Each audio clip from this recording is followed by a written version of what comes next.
So many running back battles that we couldn't do it in one show. We are back to do it again. And once again, it's the audible Cecil, Lammey, Sigmund, Bloom. And once again, Cincinnati is looking for back. Now, Joe Mixon moving on, of course, and we'll talk about him in the past here with the Bengals. But Zack Moss, Chase Brown. This is a battle we will watch with great interest in the preseason. Cease, I guess the first question, I'll toss it back to you. Is this a battle? Is there a battle here? Are there touches to be won in training camp in this backfield, do you think? I think so, yes. And I think that Moss has been too banged up for fantasy GMs to have any sort of confidence that he's just going to take the job and run with it. Yeah, I mean, that's fair. Moss, part of the story of Moss, or maybe the whole story really, of Moss not making much of an impact in Buffalo was the injuries. I think that we can say that he could play. He ran well last year for Indianapolis. He was among the league's leading rushers before Jonathan Taylor was back up to speed. So Moss can play. See, I don't see. Maybe a better way for me to tackle this is there a scenario where Chase Brown just blows the doors off of everybody so that Zack Moss becomes the backup or the back who's projected to be second in touches in this backfield? There's a scenario where the Bengals are looking outside their building for a running back. Well, now that's an interesting, right? So maybe the answer is neither. So I mean, I like Cecil. See, I had no idea, folks. I had no idea Cecil was going to say that, but I like that you're saying, hey, in so much as we're talking about whether or not this is a running back battle, is there a potential third running back? Something that not just in this situation, but in other ones. Dallas obviously comes to mind. Sure. Where there can be another enter stage right, another running back in the picture here. But I see it as Zack Moss is kind of coming in as an incumbent running back, not an incumbent running back in this offense, but he's proven his all-around game. He's proven his productivity. He's proven his ability to be a workhorse in the context of just one game, 20, 25 touches. That I think he's the guy keeping the offense on schedule. He's doing a lot of what Joe Mixon was doing last year, maybe with a little more juice than Joe Mixon. Depending what you think about that, it gets into the Texans and what you think about targeting Mixon. But Moss is really cheap for a guy in what should be a productive offense. Even, hey, Jake Browning showed us at least he'll keep this offense having a pulse if Joe Burrow goes down again. And Chase Brown, I think absolutely what we saw last year gives you a big play threat on screen passes, on plays where you get the ball in space to him, and that speed comes into play. But I don't see this as a situation. See, I don't even see this as one like Tennessee, where the coaches will come out of training camp saying they're interchangeable. We can use Brown everywhere, we can use Moss, and vice versa. I think Moss has Right. more applications. But I think you're right. I mean, it's just to try to unpack what you're saying, Cease. If Moss were to get hurt in training camp, that doesn't mean Chase Brown to the moon. Right. Well, to me, it means look at who's going to be on a practice squad that you can steal. Dallas comes into this conversation and they will be a part of this show. But if you're Cincinnati, what can you do more than what Joe Mixon did? Right. And is Moss capable of that? Sure, I guess. But even if he's at his healthiest, isn't he just like another version of Joe Mixon? Do you want more? Do you need more than just Joe Mixon? And we're Right. here at time of recording, Bloom. We have to date the show. At time of recording, Right. still waiting to see if anything gets done with T. Higgins. Sure. But I do think that in the background, we see that this is going to be a Joe Burrow offense. And what there is in the running game, will be split, maybe like a 70-30 split. Maybe Chase Brown can force himself into more of that. But outside of Moss getting hurt, which is not out of the question based on the past, I don't see Chase Brown league winner. I don't see Chase Brown as a guy who just forces his way into the conversation here so that he's fantasy relevant while Zack Moss is healthy. Whereas Moss, I think you could see him get 10, 12 rushing touchdowns. You could see him getting, if he can stay healthy, 20 touches a game and be a pretty good value for a running back that's going around the 8th round. I think if you're going to go with somebody here, it's Moss, but a lot of the different things we've said indicate maybe the answer in this one is none of the above for fantasy. Yeah, what in the hell are the Cowboys doing? Like, seriously, like, okay, I get it. Jerry loves Zeke. He chooses you, Ezekiel. That's great. How in the world are they? It's gonna have to be Dak doing everything. But Right. in a similar vein, like, should the Cowboys be scrubbing teams' practice squads where there will be talented running backs? Mamas, don't let your babies grow up to be Cowboys or running backs or Cowboys running backs, Bloom. Right. If they have something going for them here, Cease, is that they should be, if they're rational, if they're accurate and honest with the assessment of where they are, be willing to try just about anything. If Yeah. there are running, if there are potential diamond in the rough running backs, this is a team that should go into the season with 5 running backs. Maybe, it affects their roster makeup because they need to try something. Ezekiel Elliott is going to give you the 3 yards in a cloud of dust and some versatility. I mean, look, Ezekiel Elliott, I understand why you bring in Ezekiel Elliott. Passing downs, pass blocking, competent execution, competent veteran execution. Everyone in the building knows him.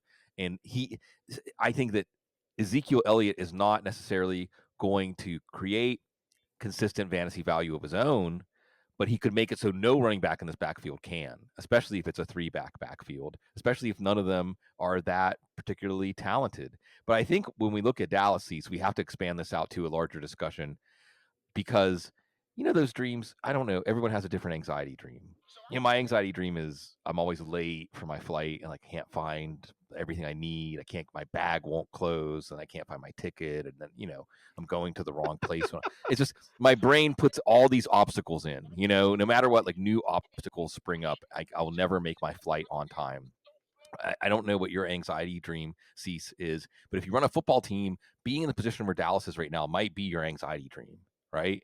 Yeah. You got to Fever pay, dream. you got to, right? You got to pay CD Lamb and Dak Prescott and Micah Parsons. Every minute you wait to sign one, all 3 of them, all their prices are going up.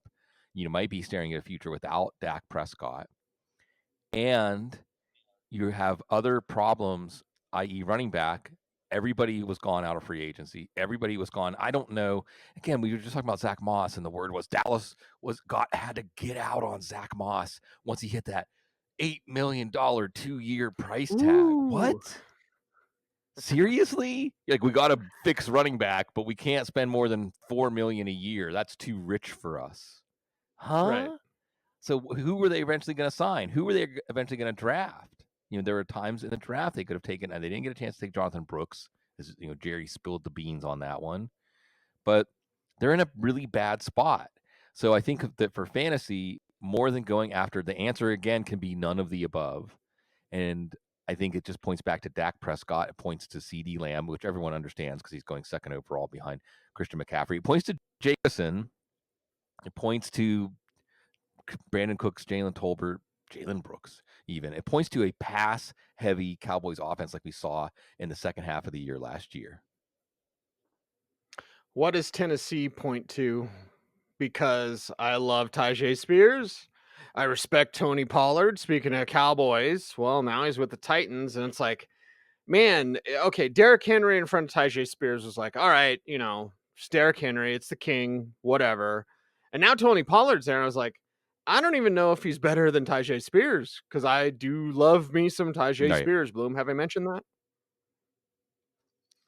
Yeah, this one is similar to part 1. Check out part 1 if you haven't. When we talked about Washington, where you can really look at either back as a chip to put on success in this offense. If you're saying, I believe in this offense, I believe in the changes they've made. And there's some wholesale changes here.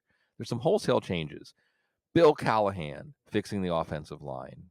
Absolutely. And then you have son Brian as an offensive minded head coach. You signed Calvin Ridley. You signed Tony Pollard.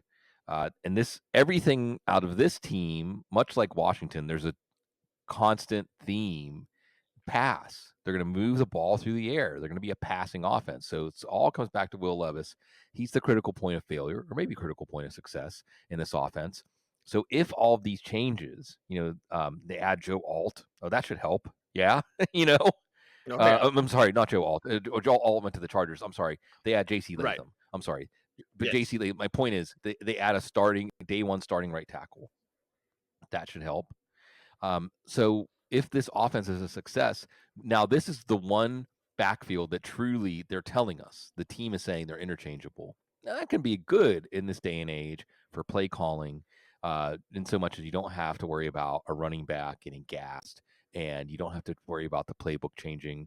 It keeps your peak deception for the opponent when the running back on the field tells you nothing about where in the playbook we're going. And if this is an offensive success story, then both Pollard and Spears can hit. But Cease, I think you're right that with Spears, the argument is we haven't seen his best football yet because we haven't seen him get the opportunity.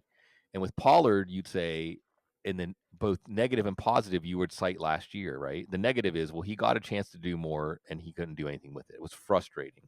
The positive is, well, the Cowboys were right earlier on in his career when they were using him sparingly as a change of pace. Then he's fresh, you get the big plays, you get the big plays in the passing game. And they were wrong, and that's how Tennessee's going to use him. Tennessee's going to use him as a part of a 1-2 punch. And now you're going to see the good Pollard come back. So again, both of these guys can hit. Really, and this is kind of a fantasy football for the philosophy majors out there, like logical syllogisms. If you like Will Levis, you should like Tony Pollard and or Tyjae Spears. But if you like Tony Pollard and Tyjae Spears, the question about whether to take them isn't just based on what you think of them. It's based on what you think of Will Levis. Yes, that's very true. And we discovered the Sex Panther of the running back position, which is Tony Pollard. And can he create on his own? Right. Can he do something when Levis isn't doing anything and boxes are stacked? I believe Spears can. I believe Pollard would struggle with that. So we'll put a pin in that. We'll watch this situation as running back battles continues. Here's our Joe Alt conversation because here comes the Chargers. And here comes, hey, John, what'd you think of those two guys? Can I just rinse and repeat what my brother did? Okay, well, Greg Roman, of course, calling the shots. And now the Los Angeles Chargers with Gus Edwards and JK Dobbins. Now there is another Bloom. We'll get to him. But let's talk about the former Baltimore combination for Harbaugh, now a Chargers combination for the other Harbaugh. Yeah, it should be a quality running game. I would expect it's going to be a good running game. Now, the team has to stay competitive for the running game to stay central in the game plan throughout. Justin Herbert can hopefully help with that. You know what you get with Gus Edwards, right? The Gus bus. I mean, you know what you're going to get with Gus Edwards. And he's going to be competent, and he's going to provide what Gus Bus provides, which is going to be something that this offense wants. JK Dobbins is more of a wild card as we're speaking now, early, not quite summertime yet. I don't think he's practicing yet, coming back from that Achilles. And the reality is that if you're JK Dobbins, you're really just trying to show the league you can play. You can get some of the shoulder pad RFID numbers. Look, I'm back to my top speed and things like that. Sure. I think it's asking a lot for him to take over this backfield 1 year removed. He may show that he can take over a backfield next year and get over these catastrophic injuries. He also might show that there's too much. These are too many injuries. Remember, his knee recovery wasn't exactly uneventful. So you enter Cease. I think that it wouldn't even matter. Cease, excuse me, I'm not getting choked up, although I am excited to talk about this. Because at this point in the conversation, Cease, if I told you the Chargers took it back in the 6th round this year, it would not matter who it was. It would not matter. You'd say, I'm interested. I want to know who, and I might put a chip on this guy in redraft and in Dynasty just because if the competition is Gus Edwards and J.K. Dobbins, I'm interested. But then when you find out who they took, now you're really interested. Now you're interested, and you should be because, well, we just talked about the injuries with J.K. Dobbins is still there, and then Gus Bus is kind of But what more can they be? And with Justin Herbert, who's kind of the X factor, right? I feel like our part one of our running back battles conversation, like we need to talk about Herbert because you won't have stack boxes. Right. Imagine that. You have Harbaugh and Roman who want to run the hell out of the ball without stacked boxes, because no matter what you think of what Harbaugh wants to do and will do and has done and all that, Herbert will still kill you as a passer, and you better declaration of influence. You Right. better get ready for that. Yeah, this could be an offense that is pretty solid. I do think that we associate Greg Roman with underachieving or stale offenses in Baltimore. But at first, it took the league by storm. At first, Colin Kaepernick in the Harbaugh Roman offense took the league by storm, and Alex Smith wasn't bad, right? So we should expect this to be in the range of outcomes for this offense on the high end of it, or the top half. Now, you might say it's still when your top receivers are a miscast Quentin Johnston and Josh Palmer outside, and we'll see about Ladd McConkey. Well, how optimistic can you really be about an offense? Maybe more optimistic than we should be. But enter Kamani Vidal and know that before the RSP, before other rankings, Kimani Vidal was already one of the most mentioned names when you asked, who's your favorite sleeper running back? Draft analysts. Tyrone Tracy was the other one. Tyrone Tracy and Kimani Vidal. And I think that we could talk, this little foreshadow maybe for the Giants, although I don't think there's as clear a path to importance this year for Tracy as there is for Vidal this year. Right. This is a guy, he's a bowling ball, that great low center of gravity. He is a runner, high effort, high motor runs hot kind of player. In a way, he sees that, Gus Edwards isn't a plotter, but if you get his shoulder pads, he's that classic running back, Christian Okoye. Get his shoulder pads off that parallel line to the line of scrimmage, and you got him, right? He's not. Kamani Vidal has outside speed. He has the ability to get to the edge. He has lateral agility, but he also has toughness through contact. And when you're looking for an Isaiah Pacheco, and what I mean by Isaiah Pacheco is a running back that a team doesn't plan on being their featured running back, but he just ends up being the best guy they have.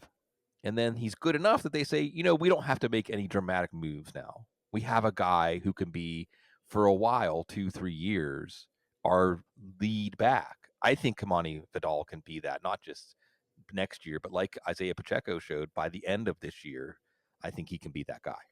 Yeah, he'll be the guy that we're talking about on the waiver wire if you didn't just stash him away depending on where your bench is at. And it makes me go, why didn't the Cowboys draft him? Right. What? Right.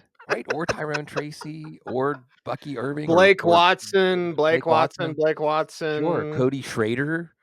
Sure. What? Dallas? What? Okay. Well, there you go. I'm going to have to save my Blake Watson show for another time. Because it is a Broncos show. We should just do a Broncos show just on the Broncos running backs, which are very complicated. Right. But either way, we're going to shelve that for now. But Sigmund, I think getting these running back situations right in these battles, we're going to watch the battles, but maybe anticipating them. Maybe you're drafting before it's been decided.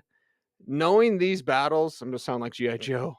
Knowing is half the battle, but guessing right or anticipating correctly, I guess I should say, could really benefit your fantasy team.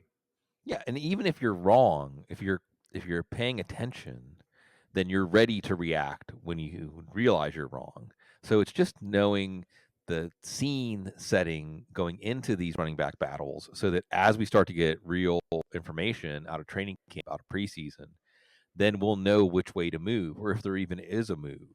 Because that's the thing. It's not so much, the kids, they may not know. Fantasy football is more about adjusting when you're wrong than being right from day one, being right from the go. Because it's hard to be right from the go. And even when you're right from the go, then you end up wrong later on anyway.